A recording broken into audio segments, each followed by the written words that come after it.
तो दोस्त चलिए आगे बढ़ते हैं और देखते हैं अपने नेक्स्ट क्वेश्चन की तरफ, क्योंकि हम 10 तक कर चुके थे और आज 11 से 15 तक करने वाले हैं। तो हेलो दोस्तों, कैसे हैं आप लोग? आई होप आप सब बिल्कुल बढ़िया होंगे। तो चलिए भाई, आइए देखते हैं बिना टाइम वेस्ट किए। 11 नंबर है, ये जो एग्ज़ाम वाले ही सारे हैं आपके previous year. I don't understand how she could treat him so bad. अब दोस्त देखो, जैसे कि मैंने आपसे कहा हुआ था कि अब जो भी क्वेश्चंस मिलेंगे उन पे हम लोग रूल पर भी डिस्कस करेंगे आराम से। तो जैसे देखिए, एरर जो इसमें है वो यहाँ है, बैड की जगह बैडली होगा। और ऐसा क्यों होगा, जरा सा वो समझते हैं। देखिए दोस्त, अगर आप एक चीज सुनते होंगे कि जो एडजेक्टिव होता है वो नाउन और प्रोनाउन को क्वालिफाई करता है या उसकी विशेषता बताता है, और जो एडवर्ब होता है वो नाउन और प्रोनाउन को छोड़ के बाकी सबकी विशेषता बताता है। इसका मतलब दोस्त ये हुआ कि जैसे मान लीजिए कि अगर दो लोगों के लिए ऑलरेडी कोई अलॉट है, जैसे नाउन और प्रोनाउन के लिए एडजेक्टिव अलॉट है, तो उनके लिए हम किसी और को अलॉट नहीं करेंगे। ठीक है, जैसे मान लो आप ऐसे समझो इसको कि अगर 10 लोग हैं जिनमें से 2 लोग ऐसे हैं जिनको ले जाने के लिए एक अलग गाड़ी है, तो आप ये बताइए क्या इनको ले जाने के लिए और दूसरी गाड़ी हम रखेंगे? नहीं रखेंगे ना, क्योंकि जो बचे 8 हमारे हैं इनमें से इनको भी तो कोई होना चाहिए लाने ले जाने के लिए। तो सेम चीज समझिए, जो नाउन और प्रोनाउन है इनको ले जाने के लिए, लाने ले जाने के लिए एडजेक्टिव है। मतलब ये इनकी इज्जत बढ़ाते हैं या बेइज्जती करते हैं, क्वालिफाई करने का मतलब यही हो। और दोस्त इनको बाकी जो 8 बचे हैं उनके लिए एडवर्ब है। अब ये आप गिनने मत लग जाइएगा, हो सकता है इससे कम हो या ज़्यादा हो। ये मैं आपको सिर्फ और सिर्फ एक आइडिया दे रहा हूँ आपको, ठीक है, कि ऐसे है। तो जैसे अगर आप देखो क्वेश्चन में क्या लिखा हुआ है, क्वेश्चन में दोस्त ये है कि I don't understand how she could treat him badly, so badly. देखो दोस्त, एक चीज आप समझो, यहां पर ये जो सो है ये भी एडवर्ब है, और एडवर्ब को क्वालिफाई करने के लिए, ठीक है, जैसे ये बैड है, अब ये बैड किसको क्वालिफाई कर रहा है? ध्यान से समझिएगा, बैड किसको क्वालिफाई कर रहा है? ट्रीट को क्वालिफाई कर रहा है, क्योंकि कह रहा है कि आई डोंट अंडरस्टैंड, मुझे समझ नहीं आता, हाउ शी कुड, कि कैसे वह कर सकती है, ट्रीट हिम, ट्रीट कर सकती है कैसे? बैडली। ठीक है, एक चीज समझिए, ये जो ट्रीट है, अब पूरा आप ध्यान से समझोगे तो समझ जाओगे, ये जो दोस्त ट्रीट है ये एक्चुअल में वर्ब है। ठीक, अब जैसे कि मैंने आपको बताया हुआ है, आइए यही समझते हैं, नहीं ये वाला तो गड़बड़ा जाएगा। जैसे ये वर्ब है, अब नाउन और प्रोनाउन अगर होता तो उसकी विशेषता बताने के लिए हम किसका यूज करते? एडजेक्टिव का, ऑब्वियस सी बात है। लेकिन दोस्त ये जो ट्रीट है ये वर्ब है, और वर्ब की विशेषता बताने के लिए, उसको क्वालिफाई करने के लिए हम किसका यूज करते हैं? एडवर्ब का करते हैं। क्लियर है? तो भाई यहां पर क्या हुआ कि उसने उसको कैसे ट्रीट किया? बुरे तरीके से। तो इसी वजह से हम क्या करेंगे यहां पर? बैडली। अब ये एडवर्ब ऑफ मैनर है, और इसकी भी इंटेंसिटी बताने के लिए आपने कहा कितना। ठीक है, जैसे आपने कहा कि यार वो बुरे तरीके से बात करता है, आपने कहा कितने बुरे तरीके से, तो ये सो आ गया। तो ये देखिए, एडवर्ब को क्वालिफाई एडवर्ब भी कर सकता है। जैसे समझिए दोस्त, आप ऐसे समझो, जैसे अभी आपको मैं क्लियर कर दूं बिल्कुल। जैसे देखिए, अगर 10 लोग हैं, इन्हीं में से क्या हुआ कि नाउन और प्रोनाउन को लाने और ले जाने के लिए किसको अपॉइंट किया गया? एडजेक्टिव को कर दिया गया, इन्हीं 10 में से। फिर जो बचे लोग हैं, अब समझिए, ये जो एडजेक्टिव है ये नाउन प्रोनाउन को तो छोड़ के आ गया, लेकिन अगर इसको कहीं पे जाना है तो ये तो आएंगे नहीं, तो इनको भी छोड़ने के लिए कौन है? मतलब ड्राइवर का भी ड्राइवर रखा गया है, और वो क्या है? एडवर्ब है। अब आपके दिमाग में हो सकता है ये आ जाए कि अच्छा, अगर एडवर्ब को कहीं जाना हुआ तो इनसे कह दिया गया है कि ऐसा है दोस्त, तुम्हें लाने ले जाने के लिए कोई नहीं होगा, आपके पास एक गाड़ी होगी, आप सबको उसी से पिक एंड ड्रॉप करेंगे, नाउन और प्रोनाउन को छोड़कर बाकी सबको पिक एंड ड्रॉप करेंगे, जो नाउन और प्रोनाउन का ड्राइवर एडजेक्टिव है उसको भी। इसके डीप जो डिस्कशन है वो तो मान लीजिए हम चैप्टर में करेंगे ही, मैं अभी आपको बता दे रहा हूँ क्वेश्चन के साथ। लेकिन अगर आपको कहीं जाना हुआ तो आप किसी की राह मत देखिएगा, जो गाड़ी आपको मिली है उसी से आप खुद निकल जाइएगा। इसका मतलब ये है कि एडवर्ब खुद को भी क्वालिफाई करता है। समझ गए दोस्त ना? हाँ, तो आप देखिए, तो यहां पर इसी वजह से सो बैड की जगह क्या होगा, सो बैडली होगा। ठीक है दोस्त, चलिए आगे बढ़ते हैं। आई होप आप समझ पाए होंगे।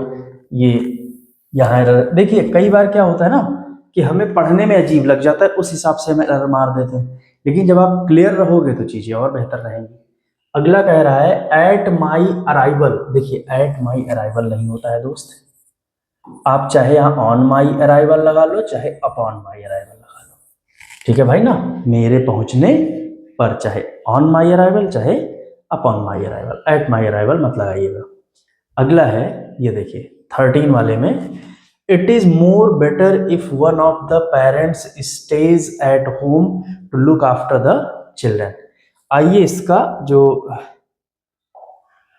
दोस्त रूल है वो समझते हैं। इसमें एक जगह लिखा हुआ है मोर बेटर। अब समझिए इसमें रूल कौन सा लगता है भाई। रूल ये है कि एक साथ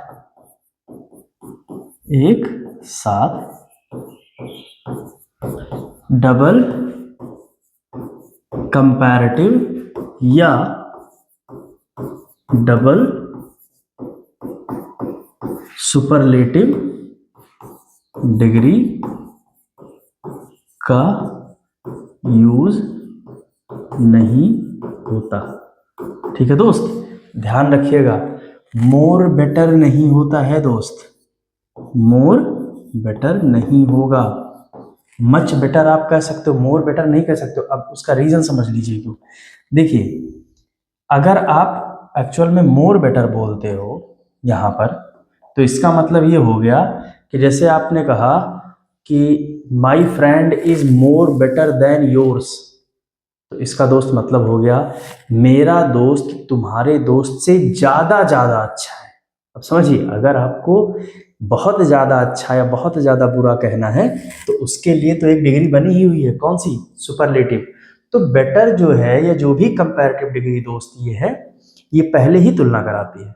तो अगर आपने एक बार कंपैरिजन कर दिया तो अब डबल कंपैरिजन नहीं करेंगे। डबल कंपैरेटिव डिग्री आप यूज करते हैं तो ग्रामेटिकल लैंग्वेज में इसको हम बोलते हैं सुपरफ्लुअस, वहां पे उससे गलती हो जाती है। और ये साथ जैसे रिटर्न बैक साथ नहीं यूज होता, ठीक है, जस्ट एग्जैक्टली नहीं होता, तो वैसे सेम समझिए यहां पर मोर और बेटर का यूज आप साथ में नहीं करेंगे कहीं भी। जैसे कहीं कहा गया मोर टालर, तो जैसे कहा गया you are taller than my friend, ये ठीक है, आप मेरे दोस्त से ज्यादा लंबे हैं। अब बहुत ज्यादा लंबा बताना है तो आप आराम से सुपरलेटिव डिग्री यूज कर सकते हैं, लेकिन आप कहते हैं you are more taller than my friend, अब ये गड़बड़ हो जाएगा। ऐसा इसलिए दोस्त क्योंकि आप कह रहे हो मोर टालर, आप मेरे दोस्त से ज्यादा लंबे हैं, ये गड़बड़ा जाएगा मामला। तो इसी वजह से मोर बेटर ना यूज करके हम केवल किसका यूज करेंगे, बेटर का यूज। तो ये रूल कहीं लिख लीजिएगा जो भी होगा। जैसे आप कहीं पर किसी को ये नहीं बोल सकते हैं, ये तो हो गया कंपैरेटिव डिग्री वाला। आप किसी को मोस्ट बेस्ट नहीं बोल सकते हैं, समझिए, क्योंकि ये भी सुपरलेटिव डिग्री है, ये भी सुपरलेटिव डिग्री है, और गड़बड़ा जाएगा। सुपरलेटिव डिग्री एक ही आएगी। देखिए सुपरलेटिव डिग्री से ऊपर कुछ नहीं होता, क्योंकि सुपरलेटिव डिग्री अपने आप में 100% है, और किसी भी चीज के 100% से ज्यादा कुछ नहीं होता। अब कुछ लोग सोचे अगर 1000%, नहीं, वो अलग सिनेरियो है दोस्त। होता हर चीज का 100% ही है। जैसे ये ग्लास अगर है भाई, तो ये ग्लास यहां तक भर जाएगा, बस इसका 100% हो गया। अब इससे ज्यादा अगर आप भरने की कोशिश करेंगे तो ये गिरेगा। अब रही कुतर्क की बात, तो वो तो कुछ भी हो सकता है, उसकी तो अलग बात है। लेकिन दोस्त लॉजिकल यही है कि आप डबल कंपैरेटिव और डबल सुपरलेटिव डिग्री का यूज नहीं करते हैं साथ में। तो हम मोर बेटर का यूज ना करके हम केवल बेटर का यूज करेंगे। अगला दोस्त क्या है, these reports have deterred some women to have the operation। अब दोस्त समझो, ये जो डेटर है, इस डेटर के साथ प्रीपोजिशन आता है फ्रॉम, ठीक, फिक्स है। जैसे कुछ लोगों के साथ फिक्स होता है ना, तो डेटर के साथ प्रीपोजिशन कौन सा आएगा, फ्रॉम। और ध्यान रखिएगा एक रूल है, और रूल कौन सा है जरा सा वो बता दें। ये वाला मान लीजिए आपने लिख लिया, नेक्स्ट रूल समझिए। टू को छोड़कर, ठीक है, टू को छोड़कर बाकी प्रीपोजिशन के बाद वर्ब की आईएनजी फॉर्म का यूज होता है। अब देखो दोस्त, टू वाला भी ऐसे कई सारे केसेज हैं जहां पर टू के साथ तो हमेशा वर्ब की फर्स्ट फॉर्म आती है, लेकिन ऐसे भी बहुत सारे केसेज हैं जहां पर टू के साथ वर्ब की आईएनजी फॉर्म आती है, जैसे जीरंड में होता है, वो मैं आपको बताऊंगा, कोई दिक्कत नहीं जब हम लोग वर्ब पढ़ेंगे। फिलहाल 95% केस में रूल यही अप्लाई होता है, जहां से ज्यादा बनते हैं। बाकी जो बनते हैं उनको तो मैं आपको बताऊंगा। फिलहाल ये समझ लीजिए कि अगर टू के अलावा अगर कोई प्रीपोजिशन आया और उसके बाद अगर वर्ब आ रही है तो उसको किस फॉर्म में रखेंगे, आईएनजी फॉर्म में। अब इससे आप एग्जाम में कैसे समझ सकते हो कि इस रूल से एरर कैसे बनेगा, तो अगर टू के बाद जितनी भी प्रीपोजिशन आएंगी उनके बाद वर्ब की आईएनजी फॉर्म आएगी, ये रूल है। इसको हम गलत कर सकते हैं कि बाकी अगर कोई प्रीपोजिशन आए तो उसके साथ आईएनजी फॉर्म ना लगाएं, जैसे कि दोस्त यहां हुआ है। देखिए अब यहां पर गलत क्या हुआ, डेटर के साथ क्या लगेगा, फ्रॉम। तो इस टू को हटाकर हम यहां पर किसका यूज करेंगे, फ्रॉम का। और जैसे ही आपने फ्रॉम यूज किया, ये वाला हैव तुरंत किस में चेंज हो जाएगा, हैविंग में। ठीक है भाई, चलिए आइए देखते हैं। देखिए ऐसे आराम से समझते चलिए साथ में, कोई दिक्कत नहीं। धीरे धीरे जितने भी क्वेश्चंस हैं या जो भी चीजें हैं वो आराम से होती रहेंगी। देखिए दिक्कत तब होती है, बस आप हड़बड़ाइएगा नहीं। आपकी तैयारी जो भी है, आप किस चीज का एग्जाम दे रहे हैं, कोई फर्क नहीं पड़ता। जब आप हड़बड़ा जाते हैं तो वहां पर बहुत सारी चीजें ऑटोमेटिक गलत हो जाती हैं दोस्त। आइए देखते हैं। I answered the questions as best as I could. देखिए एरर यहां पर है और इसमें रूल कौन सा लगा है वो मैं आपको बता देता हूं। चलिए, और रूल दोस्त ये है कि एज डॉट डॉट एज के साथ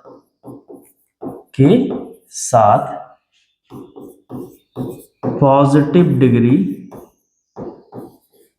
का यूज होता है। अब ध्यान रखिएगा, और कई बार आप सो भी दिखते हैं, तो चाहे आपको सो एज दिखे, चाहे आपको एज दिखे, इसके साथ हमेशा किसका यूज करेंगे, पॉजिटिव डिग्री का। अब ऐसा करते क्यों है ये समझिए, मैं आपको थोड़ा सा डीप में समझा दूं। देखिए एज का मतलब भी जैसे, और इसका मतलब भी वैसे या जैसे। तो ध्यान से समझो दोस्त, जब तक आप तुलना नहीं करेंगे, ध्यान से समझिए, पॉजिटिव डिग्री बराबर दिखाती है, बराबरी, नॉर्मल, कम ज्यादा कुछ नहीं। कंपैरेटिव डिग्री कंपैरिजन से बना हुआ है, कंपेयर से, तो वो दोस्त कम और ज्यादा दिखाता है। तो जब तक कहीं पर कम या ज्यादा की बात नहीं होगी, चाहे पैसा, बुद्धि, बल, विवेक, कुछ भी बात हो, तब तक आप कंपैरेटिव डिग्री नहीं यूज करेंगे। जब तक सबसे ज्यादा या सबसे कम की बात नहीं होगी, तब तक आप सुपरलेटिव डिग्री यूज नहीं करेंगे। तो एज दो दोस्त होता है ना, इसका मतलब होता है जैसे वैसे। तो ये बराबर कह रहा है कि मतलब जैसे जैसे वो है वैसे ये है। तो यहाँ पर क्या हो रहा है, जैसे मान लीजिए दो बच्चे हैं, उनने लड़ाई कर ली। अब पता लगा, घर वालों को पता चला, तो कोई कह रहा है कि ऐसा है ना, जितने कलाकार वो हैं उतने ही कलाकार ये हैं। इसका मतलब दोस्त ये है, वो कम और ज्यादा नहीं कह रहा, वो बराबर कह रहा है। अभी आप समझ गए ना कि इसके साथ पॉजिटिव डिग्री आती तो है, लेकिन क्यों आती है, उसका रीजन ये है कि दोनों को बराबर, जितनी अच्छी तुम्हारी बाइक है उतनी ही अच्छी मेरी बाइक है, जितना अच्छा तुम्हारा फोन है उतना अच्छा मेरा फोन है, जितना बढ़िया तुम पढ़ते हो उतना बढ़िया हम पढ़ते हैं, जैसा तुम्हारा रिजल्ट है वैसा हमारा रिजल्ट है। तो यहाँ पर दोस्त क्या है, यहाँ पर तुलना नहीं हो रही है, इस वजह से हम कंपैरेटिव डिग्री नहीं लगाएंगे। ठीक है भाई, तो एरर यहां पर होगा, ये होगा एज गुड एज। ठीक, तो दोस्त ये देखिए नंबरिंग गलत हो गई, 15-15 जबकि होना चाहिए था 16। चलिए ठीक है, मिलते हैं दोस्त आपसे नेक्स्ट वीडियो में, तब तक ख्याल रखिए, थैंक यू।